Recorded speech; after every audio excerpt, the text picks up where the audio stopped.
tú tienes algo vertical en la base en la cual tú estás de alerta y todo, tienes que tomar alguna acción. Los pilotos de combate españoles han perseguido estos objetos. Nuestro avión tenía un techo de 50.000 pies. Nosotros excedimos ese límite, llegamos a 54.000 pies, y yo diría que las dimensiones de este triángulo eran impresionantemente grandes.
En las últimas décadas, el progreso tecnológico ha sido abismante.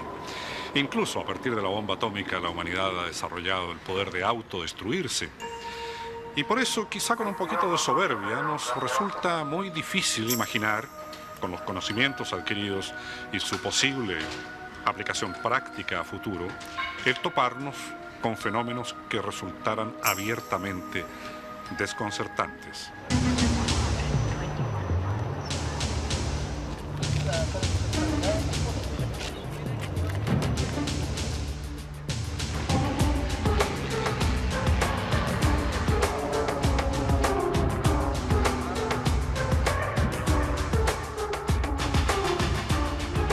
En 1903, el primer vuelo en avión, el de los hermanos Wright, en una playa de Carolina del Norte, duró apenas 59 segundos.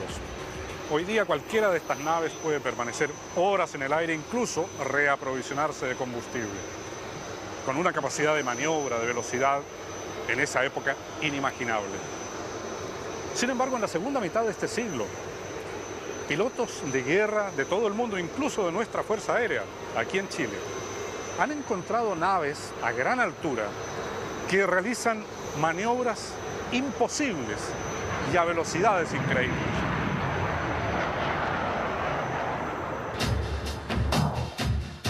Un día de diciembre de 1978, durante el periodo de mayor tensión fronteriza entre Chile y Argentina, se produjo en el norte del país el avistamiento y persecución de un ovni que, según los testigos, era de grandes dimensiones.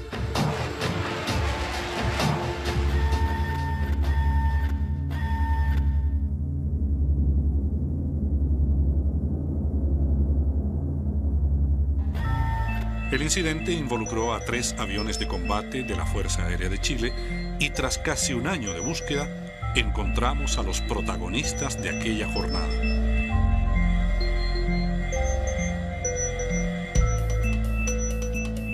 Bueno, lo mismo es el... Humberto Lira, actualmente piloto de una aerolínea nacional, era en 1978 capitán de la Fuerza Aérea y jefe de una escuadrilla de aviones Vampiro. Su base estaba en el aeródromo de Calama, región de Antofagasta. Era, si recuerdo bien, una época bastante difícil en las relaciones con los vecinos. Bueno, claro, siempre las Fuerzas Armadas y particularmente la Fuerza Aérea está en alerta, pero como ese era un periodo álgido, había una alerta un poco más fuerte.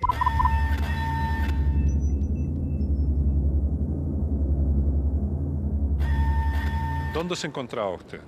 Estaba en Calama, Ya. en el aeródromo de Calama. Ya. ¿Y ese día? En esa época. Sí.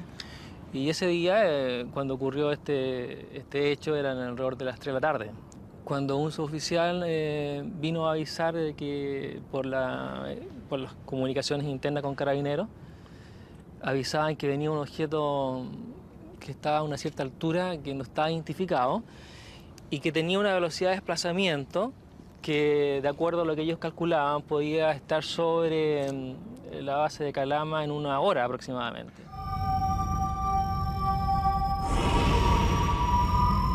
Y efectivamente, como a la hora, viene otro suboficial que estaba de guardia a decirnos que hay un objeto que está vertical en el aeródromo y que era un objeto luminoso. Sobre el aeródromo. Sobre el aeródromo, exactamente vertical en el aeródromo. Así que, bueno, vamos a ver. Y efectivamente, había un objeto luminoso, como una esfera, y que realmente desde tierra era imposible identificar qué tipo de objeto podría ser. El general en retiro Gabriel Ormeño, ex subdirector de Carabineros, fue uno de los primeros testigos del avistamiento. Parecía como una pera grande, muy grande, a mucha altura, inmóvil, que brillaba bastante con el sol en ese tiempo, había mucha claridad. Yo creo que esto se mantuvo más o menos 1 hora, y siempre estático en el mismo lugar, muy brillante, y además de eso puedo decir que casi todo el pueblo de Calama, porque no fue una cosa realmente extraordinaria, por lo tanto casi todo el pueblo de Calama estaba mirando. Desde arriba del hotel nosotros veíamos que prácticamente el tránsito estaba paralizado y todos miraban este objeto. Bueno, ¿qué hacer? Pues si tú tienes algo vertical en la base en la cual tú estás de alerta y todo, tienes que tomar alguna acción. Digamos, no puedes quedarte así esperando a ver qué pasa. Como yo era el comandante, me comuniqué con la jefatura superior, digamos, que estaba en Cerro Moreno. Y bueno, curiosamente no hubo forma de comunicarse en esos momentos. ¿Que estaba muerta la radio? No entraron las comunicaciones, la frecuencia HF no funcionó. En definitiva, no pude comunicarme como para pedir autorización, porque la idea mía era pedir autorización para despegar en un avión e identificar el objeto. Ya. Entonces no pudo obtener esa comunicación y decidió usted partir. Y entonces yo, como era el comandante de la base en ese momento, tomé la determinación de salir en un avión y ver cómo podíamos identificar este objeto que estaba sobre la base. Así que salí con un subteniente, tomamos un avión Vampiro, despegamos y empezamos a subir en círculo.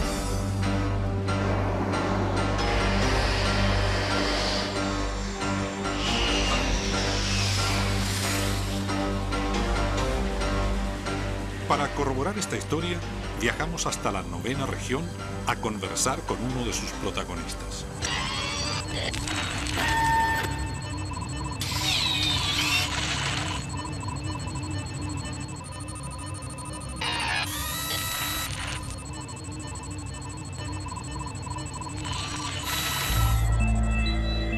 Aquí en Temuco encontramos a uno de los pilotos involucrados en la persecución de un objeto volador no identificado avistado sobre el desierto de Atacama en 1978. El entonces subteniente Reinaldo Mella es hoy comandante del Grupo 3 de la Fuerza Aérea y accedió a conversar con nosotros sobre el tema.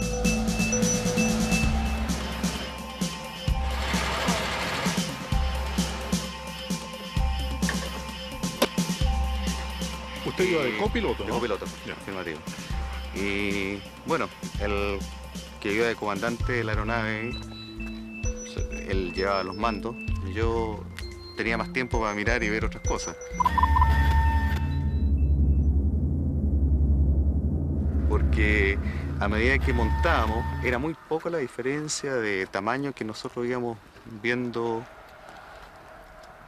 con respecto al suelo. Entonces, eso nos hacía suponer de que la altura, que inicialmente nosotros pensamos 20.000 pies, cuando alcanzamos los 20.000 pies veíamos que estaba 20.000 pies más arriba todavía o quizás más.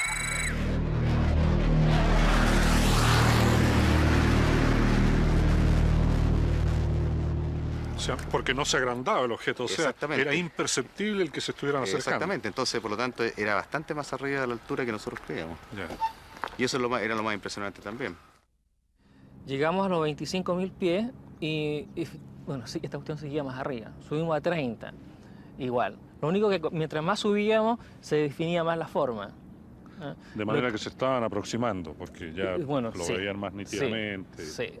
Así que desde esa altura ya se veía como un triángulo metálico. un triángulo metálico que despedía bastante brillo. Y con la punta del triángulo hacia el oeste, hacia el océano, hacia el mar.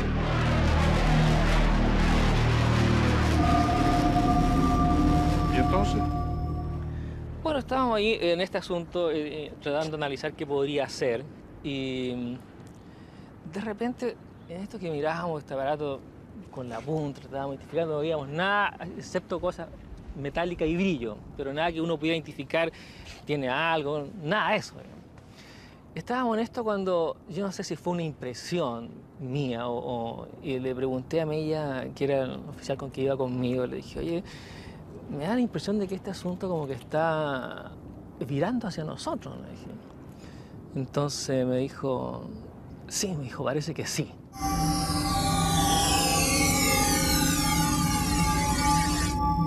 Bueno, la verdad es que ahí pensamos, ¿qué podrá hacer esto? Así que, ante lo desconocido, ¿no?, hicimos una maniobra de combate y nos fuimos hacia abajo, ¿no?, porque sin saber qué podía pasar.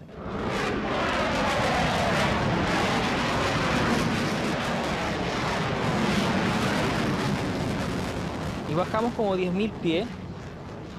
Como no pasó nada, nivelamos nuevamente a una cierta altura y miramos hacia arriba. Este aparato aparentemente había tomado la dirección original que tenía, la posición original. Y volvimos a subir. Volvimos a subir hasta los 30 y tantos mil pies y ahí esto se quedó estático, ¿no? Nunca más lo vimos moverse ni tampoco nosotros imaginamos que se movió nunca más tampoco. Si es que fue imaginación lo primero que vimos. Así que ahí estábamos en eso cuando el radar de Cerro Moreno tomó el avión nuestro. Y como nosotros no teníamos autorización para despegar, ellos no sabían que nosotros estábamos volando, aire, sí. porque no habían habido comunicaciones con ellos. Entonces se produjo una alerta en Cerro Moreno y salieron 2 F-5 a interceptar este objeto. Pero no era el objeto que iban, sino que iban a estar a nosotros. Ustedes, sí.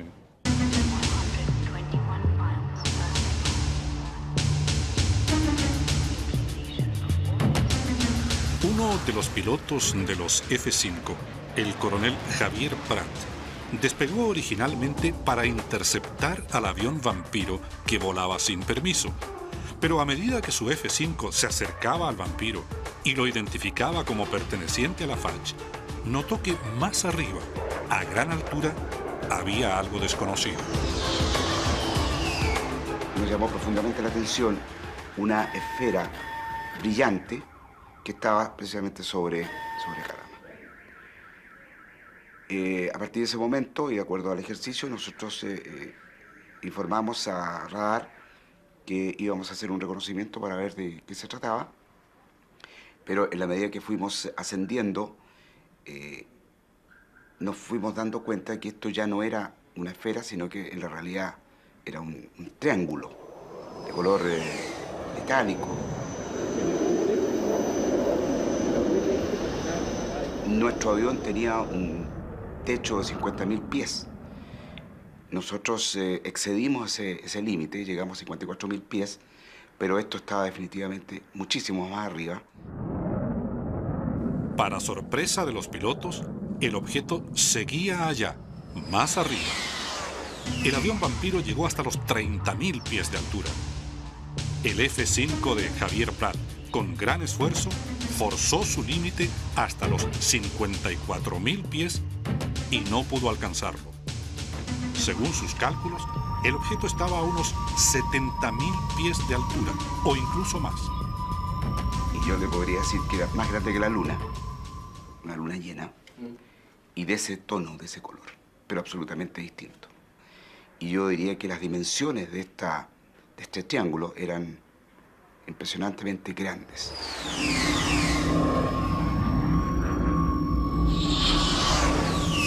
Nosotros en ese momento, cuando ya fuimos relevados en esa misión, procedimos a aterrizar.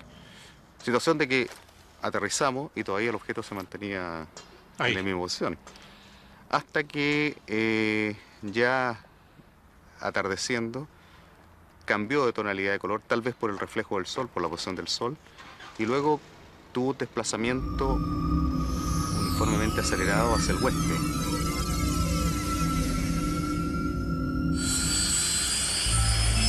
Tras haber perseguido al objeto volador, los pilotos tuvieron que entregar un informe a sus superiores. Bueno, tuve que hacer un reporte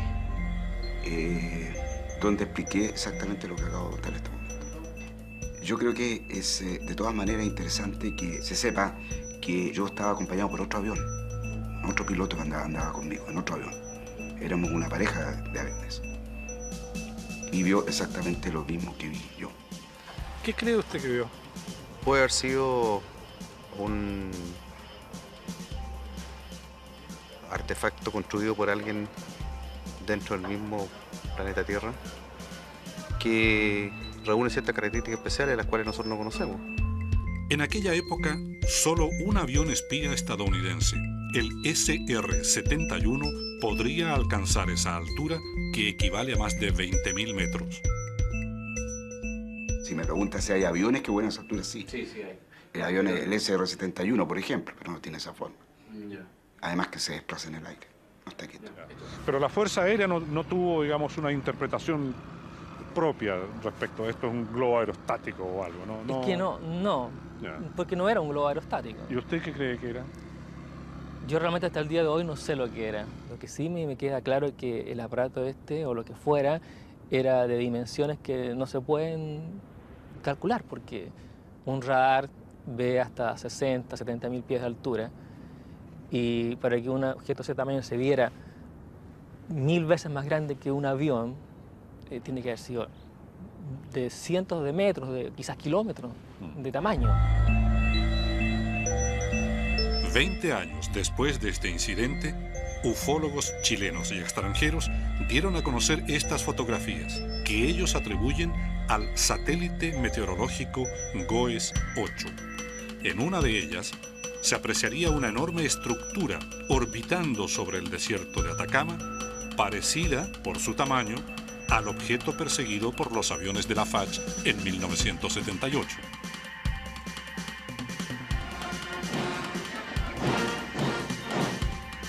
Mientras en Chile aumenta la discusión pública sobre el fenómeno ovni, llegando incluso al ámbito militar, entre los ufólogos sigue circulando la teoría de presuntos encubrimientos de evidencia por parte de fuerzas armadas como las de Estados Unidos o Rusia. El ufólogo ruso Boris Shurinov nos contó su interpretación del caso Roswell, que data de 1947, y también sobre la llamada autopsia rusa, difundida por televisión en 1998. See in this footage, we have created this computer animated version of how researchers believe the crash may have occurred. En 1969, un ovni se habría estrellado en territorio ruso. Fuerzas militares de ese país habrían recuperado el cadáver de un presunto alienígena y lo habrían sometido a una autopsia. Esa versión y estas imágenes circularon a través de canales de televisión de todo el mundo hace 2 años.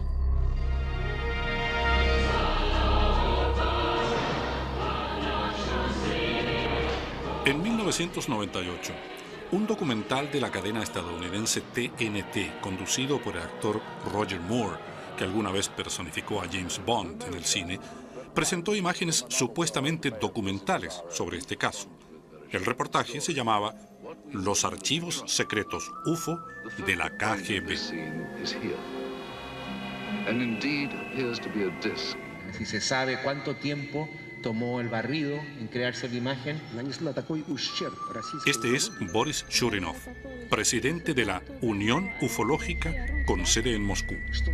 En 1999 vino a Chile al Congreso Internacional de Ufología realizado en el aula magna de la Universidad de Santiago, donde participó como expositor.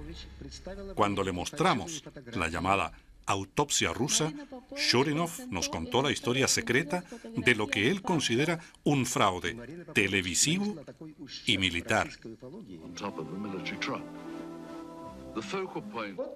He aquí un bosque, un disco desconocido.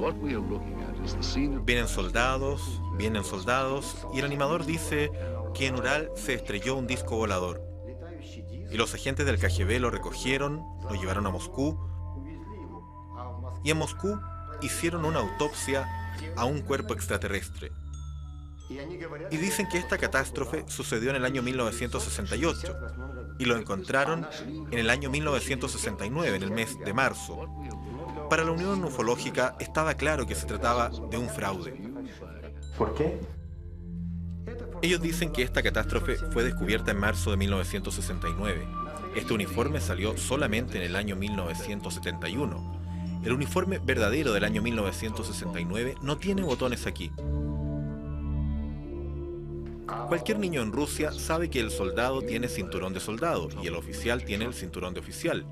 Y aquí los soldados tienen los cinturones de oficiales. Shurinov también encontró el lugar en que se había filmado la autopsia. Era la sala de anatomía del Instituto Médico de Moscú. Finalmente, el ufólogo ruso ubicó a una joven productora de cine que le reveló los secretos del fraude en el cual ella misma había participado. En febrero de 1998 llegaron dos estadounidenses. Uno se presentó como el director, el otro como un camarógrafo, que necesitaban filmar episodios para hacer propaganda. Ellos estaban dispuestos a pagar. Para ella era una opción extra para ganar dinero. Ella aceptó. Ellos dijeron que necesitaban un bosque, un disco así y unos soldados. Es muy sencillo. Se pusieron de acuerdo con un oficial, le dieron dinero, dieron vodka a los soldados. Y todo el problema ha sido resuelto.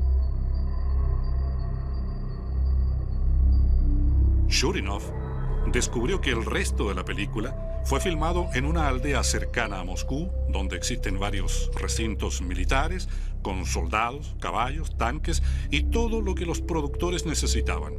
El disco volador era de Plumavit y debían levantarlo a cada rato porque el viento lo derribaba.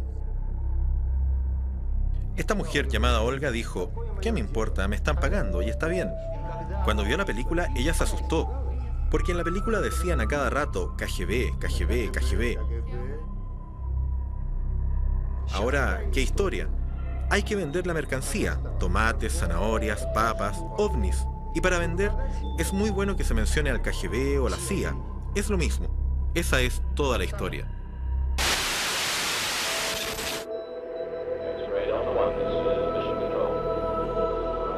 Al fraude de la autopsia rusa se sumaron durante los últimos años otras imágenes de dudosa autenticidad, como este presunto extraterrestre, al cual sus captores tratan de reanimar.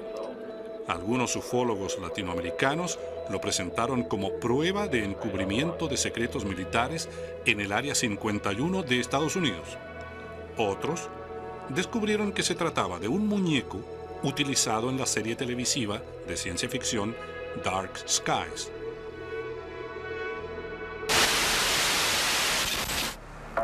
Go for landing, 3,000 feet. Tranquility Base here. The Eagle has landed. Otra historia sobre encubrimiento surgió a partir de este video, que presenta imágenes de los 3 astronautas que el año 69 llegaron por primera vez a la Luna.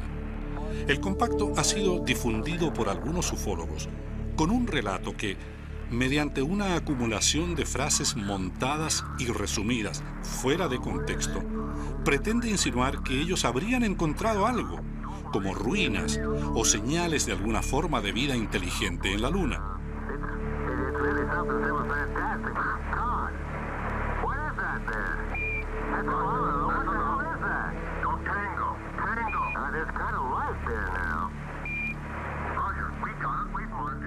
Actualmente se sabe que los telescopios de última generación construidos en la Tierra, entre ellos el de Paranal, en Chile, tienen un alcance que permitiría observar nítidamente incluso la figura de un hombre caminando sobre la Luna. Nada impediría entonces avistar dichas ruinas o forma de vida inteligente si realmente existieran en la Luna.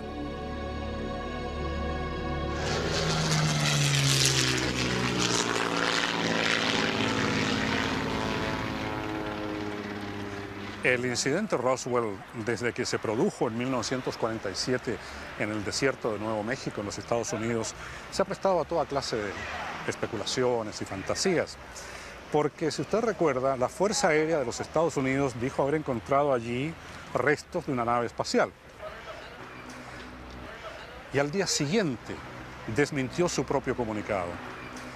Pues bien, Boris Shurinov nos dice por qué cree él que efectivamente ahí en Roswell había restos de una nave espacial y por qué las Fuerzas Armadas de los Estados Unidos se sentían en la obligación de ocultarlo. En 1995, el productor inglés Ray Santilli dio a conocer esta película.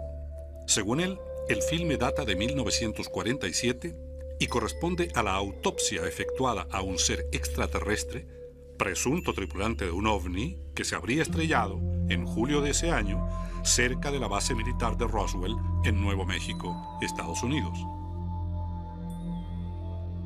Ufólogos como el español Javier Sierra calificaron esta película como un fraude, como un intento de intoxicación informativa para desacreditar el tema. Sin embargo, Boris Shurinov, autor de un libro de 500 páginas sobre el caso, cree que la película es real y dio sus razones. Ahora existen varios puntos para poder hablar sobre el análisis. La cinta, Hollywood y la anatomía. La cinta fue analizada por el especialista estadounidense más grande, Bob Schell. Yo lo conozco. La conclusión es categórica. La cinta es del año 1947. ¿Pero él analizó el original? Por supuesto, él recibió unos pocos fotogramas, un pequeño pedazo.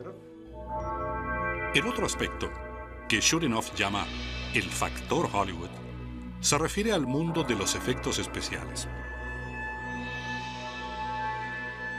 Según Shurinov, Stan Winston, el creador de los dinosaurios de la película Jurassic Park y considerado el rey de los efectos especiales en Hollywood, revisó la película del caso Roswell. Tenemos la película donde Stan Winston y sus colaboradores están viendo la película. Ellos no lo pueden hacer. Él dijo, puedo, pero cuando el bisturí abre el cuerpo, lo que yo veo está húmedo. Y veo que eso es imposible de hacer.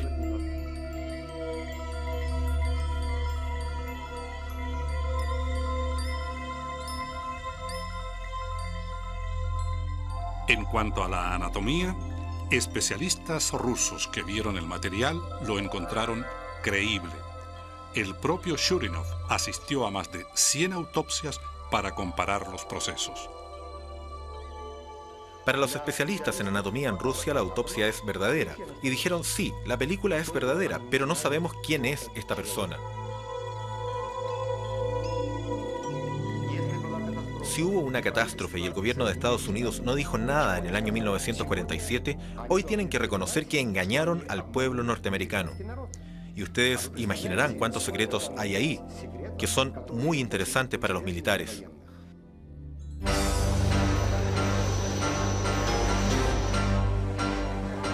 La relación entre las Fuerzas Armadas del mundo y el fenómeno OVNI ha sido tradicionalmente objeto de secreto y consecuentemente de especulaciones. Por ejemplo, en Chile solamente en 1998 se creó el Comité para el Estudio de los Fenómenos Aéreos Anómalos, que en último término depende de la Fuerza Aérea de Chile, y que dio un poco más de luz pública al asunto. Pues bien, el año 2000, en marzo, se ha dado un nuevo paso adelante al incorporar en la FIDAE, en la Feria Internacional del Aire y del Espacio, conferencias respecto al fenómeno OVNI. Sin embargo, aunque autorizó las conferencias y el pabellón de los ufólogos, el director de la FIDAE, coronel de aviación Enrique Rosende, se declara escéptico frente a las historias de ovnis, porque él cree que la mayoría de ellas podría tener alguna explicación racional. Y yo soy un convencido de que un altísimo porcentaje de los avistamientos corresponden a ilusiones ópticas. Solamente basta pensar de que en la atmósfera, que está conformada, ¿no es cierto?, por muchos gases que se encuentran a diferentes temperaturas, ¿no es cierto?, a diferentes presiones, los rayos luminosos sufren permanentes y tremendas distorsiones. Y eso es lo que en definitiva hace que uno vea cosas que no siempre son lo que uno cree.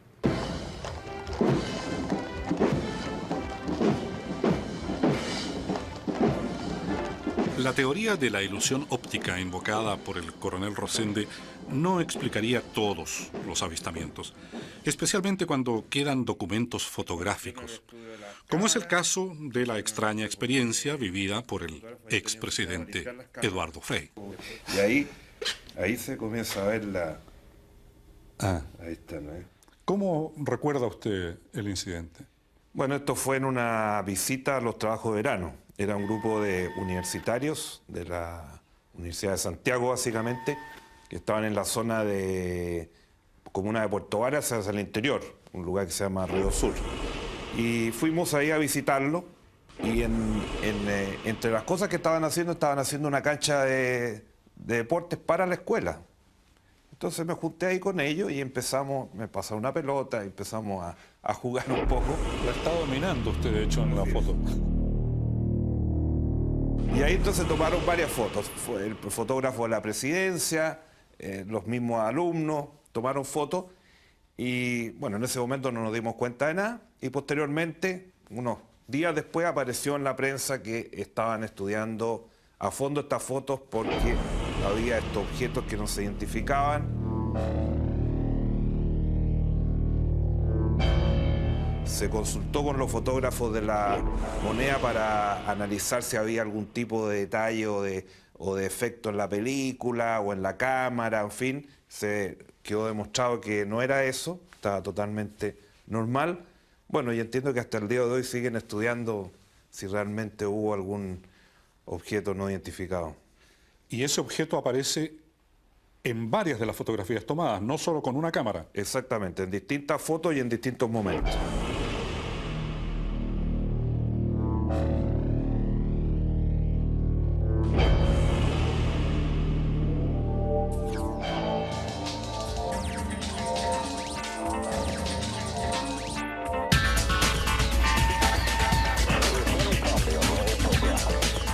Testimonios como el del expresidente Frei se suman a aquellos videos atribuidos a misiones espaciales rusas y estadounidenses.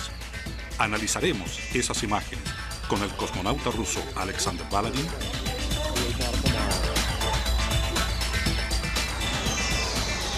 en unos segundos hacen un recorrido. Y junto a JJ Benítez nos adentraremos en el mundo de las conspiraciones y de los verdaderos archivos secretos X.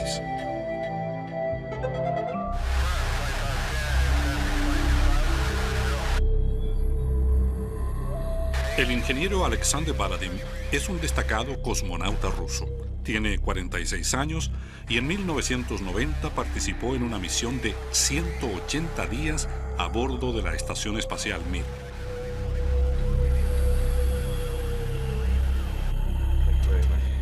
Cuando visitó Chile, en 1999, le pedimos que analizara los videos de avistamientos de ovnis captados en el espacio exterior y compilados por el investigador Michael Hessemann.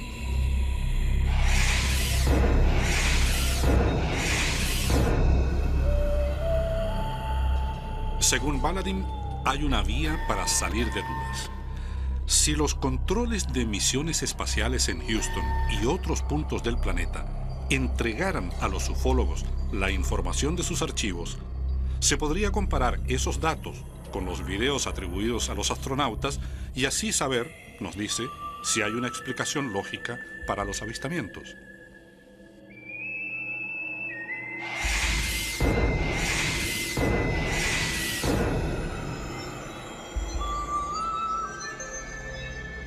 Entonces propuse al auditorio, cuando fue creada la comisión, y al mismo Michael Hessemann todas estas imágenes. Ellos podrían ofrecerlas e entregarlas para que sean investigadas al centro de comando tanto en Moscú como en Houston.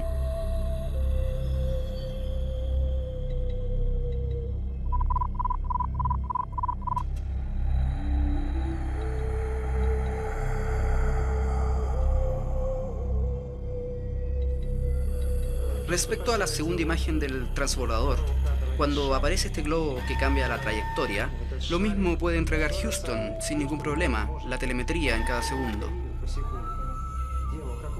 Si en este instante el transbordador estaba haciendo una maniobra de orientación, cambiando el ángulo de la inclinación, y alguien lo estaba filmando desde la ventana, el pedazo de hielo inmóvil respecto al que está filmando, por supuesto, va a moverse. Todo es relativo.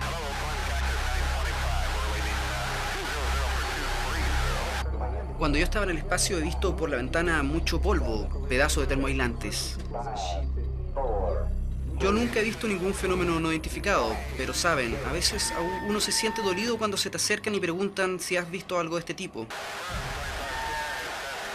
Yo de verdad no he visto nada, y cuando respondo no he visto nada, me dicen como respuesta, lo entendemos, le dieron las órdenes para no hablar. No todos los astronautas comparten el escepticismo de Baladin. El estadounidense Gordon Cooper se ha manifestado en más de una oportunidad como un convencido de la existencia de los ovnis. Incluso hizo gestiones ante las Naciones Unidas para que el tema fuese investigado oficialmente.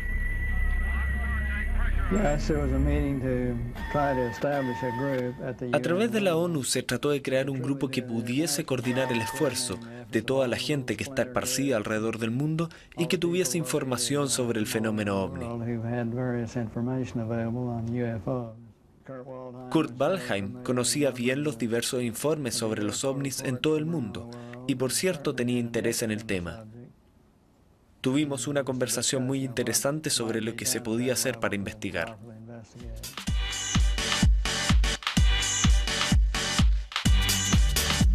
Si usted me plantea si nosotros vamos a ser extraterrestres, yo me atrevería a decirle que sí.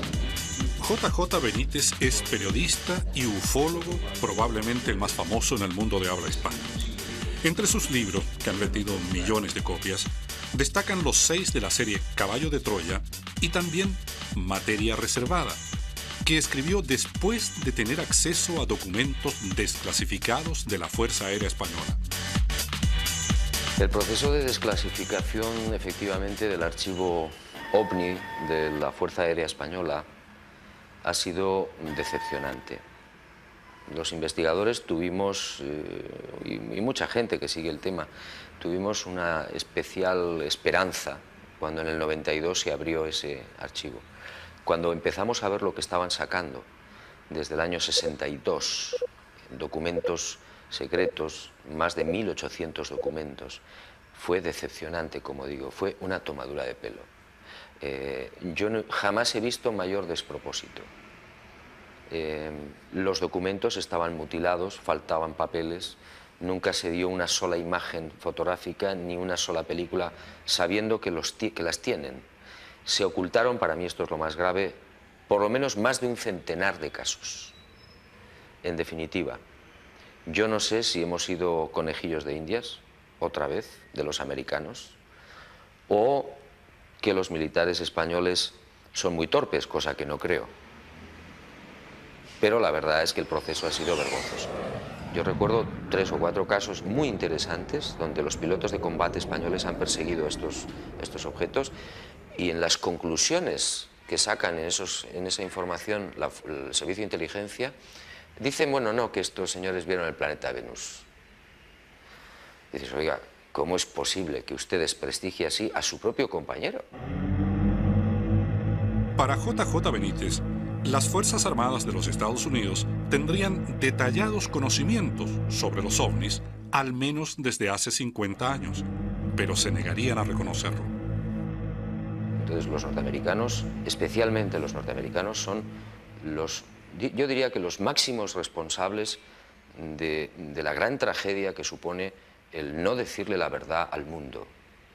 Y algún día se les pasará la factura. En otras palabras, son los mentirosos más importantes del planeta. Digamos que el día que los militares, sobre todo los norteamericanos, abran sus archivos y sus hangares y la gente tenga acceso a lo que está oculto en Wright-Patterson, sabrán que hay naves estrelladas, que hay cadáveres de criaturas que están en hibernación o congelados o como sea. Con eso ya sería más que suficiente para que la comunidad científica y la opinión pública en general se den cuenta de que el fenómeno es absolutamente cierto y absolutamente real. Pero bueno, mientras eso no ocurre, porque es alto secreto, tenemos otro tipo de pruebas. Por ejemplo, yo mencionaba la presencia en los radares civiles y militares. Ningún radar lee ciencia ficción ni bebe whisky. Ahí están también las pruebas.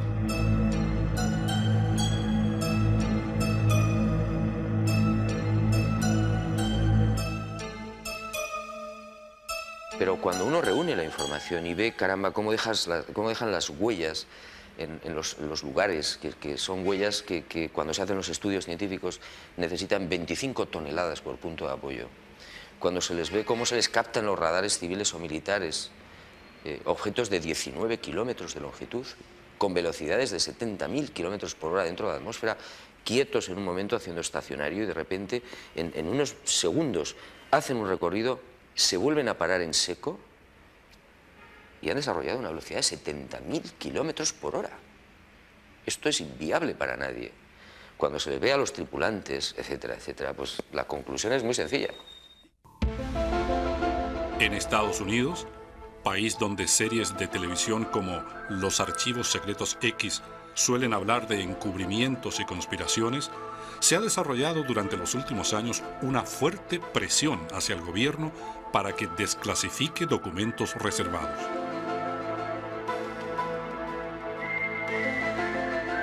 La serie de televisión Los Archivos Secretos X toma su nombre de una correspondencia real que hubo entre el FBI y la Fuerza Aérea de los Estados Unidos sobre el fenómeno OVNI. Algunos de esos archivos han sido liberados hoy al conocimiento público y hemos venido a conversar con un hombre que los ha estudiado particularmente.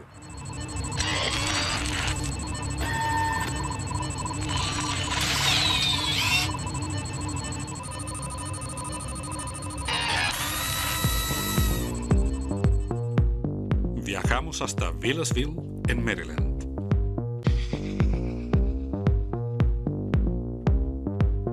Ahí conversamos con Bruce Maccabee, doctor en física quien trabajó para la Armada estadounidense como físico óptico durante 30 años. Actualmente, el proyecto más ambicioso de Maccabee es su último libro, en que pretende demostrar que los archivos secretos X sí existieron, pero de una manera distinta a como son presentados en la televisión.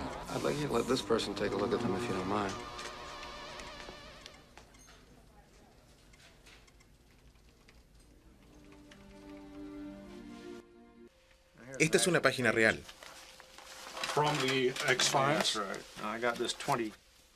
Esto lo obtuve hace 22 años atrás. Ahí está la letra de Hoover. Ahí él dice que lo haría, pero antes insiste en tener acceso completo a toda la información que se tenga. Ahí está su H. Fue jefe del FBI desde 1930 o algo así. ¿Qué son los verdaderos archivos secretos X? Primero que todo, en 1947, empezando en junio, hubo muchos avistamientos en todo Estados Unidos. Los pilotos de la Fuerza Aérea también vieron ovnis. Esto aparece en la prensa y la gente se preguntaba si el gobierno era responsable o quién era responsable. El 8 de julio sucedieron dos acontecimientos. El primero fue el anuncio de un choque en Roswell, que se ocultó inmediatamente. El segundo fue que hubo avistamientos en lo que se llamaba la Fuerza Aérea Muroc y que ahora es la base Edwards.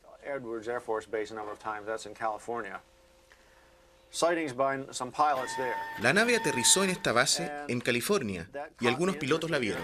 Eso interesó a la Fuerza Aérea. El 10 de julio, el general Shugan, que es uno de los generales encargados de la inteligencia de la Fuerza Aérea, contactó al FBI y le pidió que lo investigara. Si vemos el proyecto Libro Azul, en 1969, tenían alrededor de 13.000 casos en sus catálogos, y de los cuales alrededor de 700 dijeron que eran inexplicables y agregaron que si hubieran tenido más información, también tendrían una explicación. La Fuerza Aérea trataba de argumentar que todo tenía una explicación. Si vamos a los registros del FBI, encontraremos que ya en 1952 sabían que estos avistamientos no se podían explicar. Y le dijeron al FBI que el 3% de los avistamientos no se pueden explicar. No solo eso, sino que altos oficiales de la Fuerza Aérea consideraban seriamente la posibilidad de naves interplanetarias. Esto está en los registros del FBI. En esta carpeta, la Fuerza Aérea le decía al FBI lo que no le decía al público estadounidense, que consideraban la explicación de naves interplanetarias y que habían avistamientos que no podían explicar. Vamos a mirar las fotos. Los datos de Maccabee refuerzan la tesis de que al menos en cuanto a las investigaciones hechas por el FBI sobre los casos de ovnis, habría existido un ocultamiento de información al público estadounidense que se extendió a lo largo de décadas.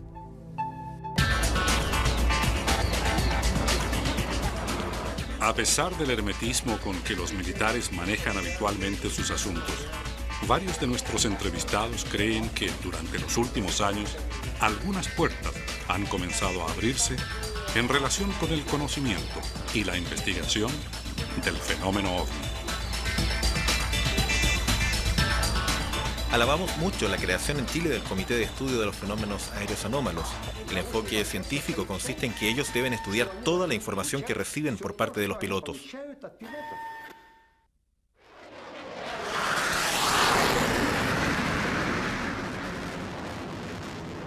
Varios pilotos de la Fuerza Aérea han tenido experiencias, si no similares, pero de este tipo, digamos. ¿Eh? Sí, definitivamente.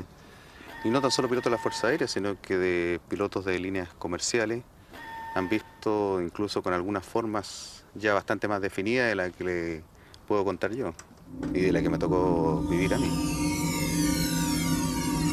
¿No le hace pensar que puede haber sido algo extraño?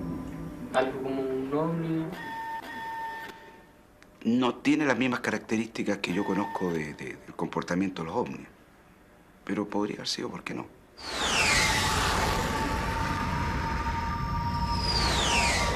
No es fácil explicarse la presencia y a la larga uno va creyendo que tiene que ser objetos voladores que son ovnis, que pertenecen a alguna otra vida, que hay de alguna manera otra vida extraterrestre. Bueno, ¿y por qué no puede serlo? O sea, son fenómenos que no es fácil explicarlo. Además, cuando uno lo ve, yo creo que la aspiración de toda persona de repente es ver un ovni. Bueno, nosotros tuvimos la oportunidad de ver un aparato que no era normal ni en la época ni en la fecha, además ratificado por todo el sistema de alerta que tiene la Fuerza Aérea, y ellos tampoco estaban dentro de sus explicaciones.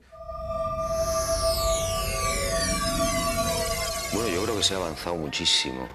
En Europa, hace unos 2 años, se publicó una encuesta del Instituto Gallup donde hablaba de un 60% aproximadamente de personas de europeos que sí creían en el fenómeno ovni como un fenómeno real y un 40% que dudaban todavía. Chile, por ejemplo, es un ejemplo a nivel mundial respecto a la inquietud de la universidad por acoger el fenómeno, cosa que no ha ocurrido todavía en ningún lugar del planeta. La propia Fuerza Aérea de Chile está acogiendo también, digamos, de una manera seria, lo que es el fenómeno ovni. Entonces, yo espero que esto sea o produzca un contagio en el resto del mundo.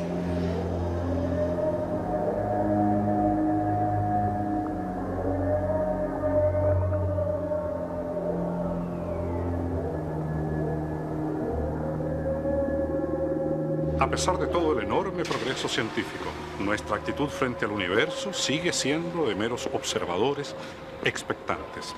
Porque toda esa admirada tecnología aquí en la Tierra se torna limitadísima frente a la magnitud del universo. En los viajes interplanetarios recién estamos ensayando. Y si vamos más allá de nuestro sistema solar, aún a la estrella más cercana, la distancia se torna prohibitiva, más aún, inalcanzable.